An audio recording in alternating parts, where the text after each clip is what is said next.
found to have breached the rules. It raises the prospect of questions remaining over who's going down and who's staying up even after the last game is played. Yes, let's unpick some of this now. More with football finance expert Kieran Maguire and also Max Hayes from the Forest podcast, Garibaldi Red. Hello, Max. Hello, thanks for having me. Thank you very much for coming in. Well, let's actually start with... And hi, Kieran.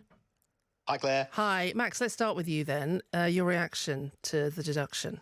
Yeah, disappointing. A sense of relief, I guess you could say. It's gone on for so long now, this whole points deduction news. I must wonder what Everton fans were going through given their points deduction and how long that's dragged on and still going on now. But for Forest, this has been news that the fans have been expecting, the club's been expecting, and it is disappointing no matter how many points you are deducted. However, a sense of relief, 4 isn't that bad when you think about it and look on paper. But look, any points deduction, of course, is going to affect the players, morale, and of course, Nuno Espirito Santo, the Forest manager, and Forest are on a poor run at the minute. So we need points, and points being taken off us isn't a good thing at all. You can appeal, so you have 7 days to appeal. But if that isn't successful, what are your thoughts? I think Forest are in real danger of relegation. I'd even argue that Forest are in danger of going down if there wasn't a points deduction here. We've seen recent performances. They haven't been great from Forest. We're playing, no disrespect to them, but relegation rivals Luton at the weekend. And it wasn't a great performance. There wasn't a lot of fight, desire, spirit from the side. Since Nuno's come in and replaced a fan's favourite manager in Steve Cooper, it hasn't gone brilliantly, apart from the first few games against Man U and Newcastle, almost a new manager bounce. That worked. Since then, it hasn't. Forest, as you say, will probably appeal. I've just read the club statement that the club have just put out.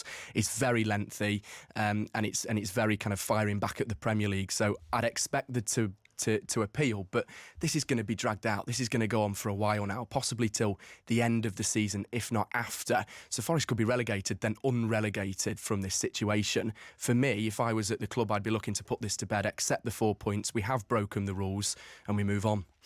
Kieran, come in on this. I mean, it's a bit of a fiasco, isn't it, really? If you could have a situation where Forest could be relegated, then the appeal takes a bit longer and then they win it and then they could come back up again. It doesn't just affect Forest, it affects other teams as well, doesn't it? That's right, and it also impacts upon the planning, not just at Forest, but also for those other clubs, because you go into a match at the weekend, you don't know whether a draw or a victory is what you need, and that impacts upon the fans, it affects the manager, the coach, the players, and everybody at the club. And also, we could have this farcical situation whereby we know that the last day of the season is a very emotional one. Do you know whether you're relegated or not? And that has huge implications, not just for the football club per se, but also for all the people that are employed there, because normally clubs that go down have to shed staff. Yeah, I mean, we look at the reason that was given. Losses in the 2022-23 season breached the threshold of 61 million by 34.5 million. So could you argue that they only have themselves to blame? That's a pretty hefty sum.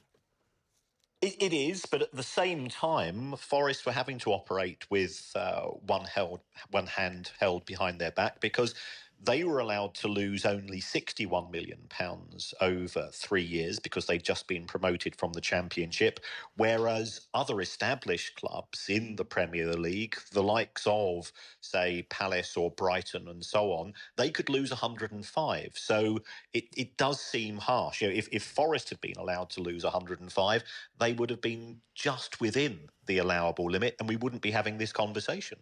Why is there a differential on those figures?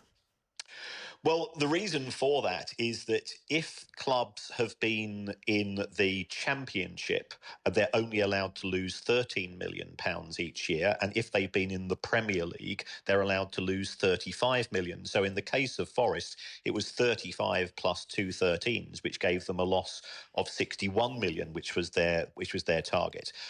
That does seem harsh for any club that's just been promoted from the Premier League. First of all, it's a great achievement to get promoted, but it's even bigger achievement to stay there. And if you're having to do that with a financial imbalance, it does seem somewhat incongruous. Max, let's get your view on that. I mean, they knew what the figures were, I guess. It's not easy when you've come up from the Championship to the Premier League, but you know what the figures are. Is there any excuse for kind of, wildly going beyond them?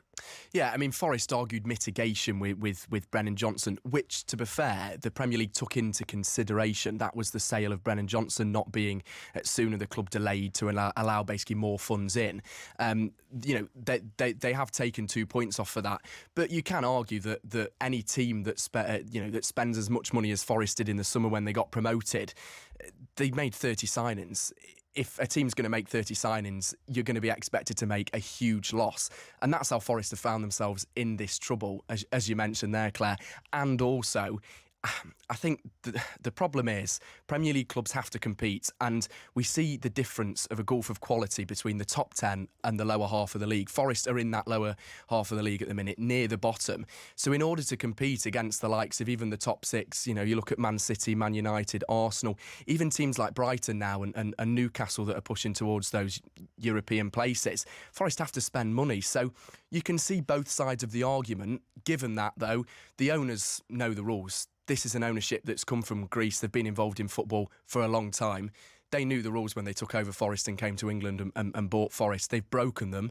They have to admit they've broken them. It's just whether, there's kind of that mitigation and whether it's justifiable, really. Kieran, final point to you then. The Premier League is, as Max has just so articulately put it, it's not really a level playing field, is it? Because you've got, this is the whole argument for a Super League, that there are clubs that just have untold sums of money, and you've got clubs that continually come up and down from the league below, and they can't really compete. And I suppose, as you say, there's a difference in the figures that you're allowed to lose depending on how long you've been in the Premier League. But considering what's going on here, do you think the rules need looking at again? Yes, I think we're almost certain to change to a wage cap from the summer of 2024.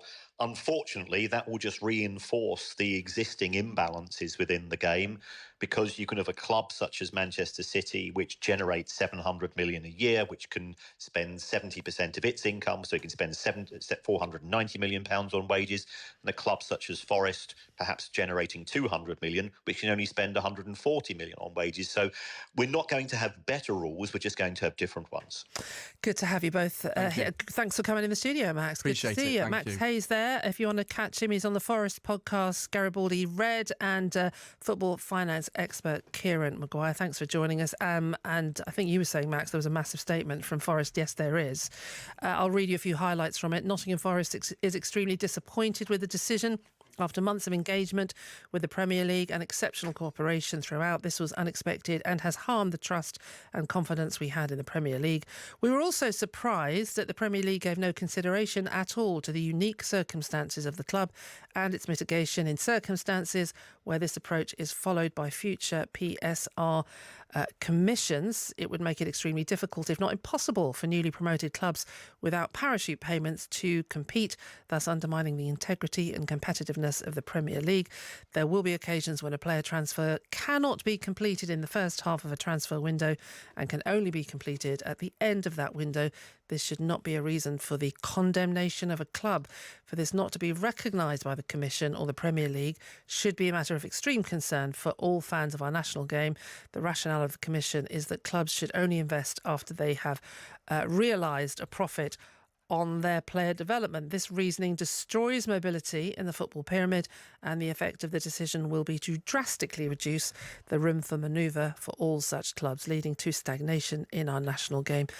That's just bits of it. It's a very, very long statement, but let us know what you think. Do text the programme 85058.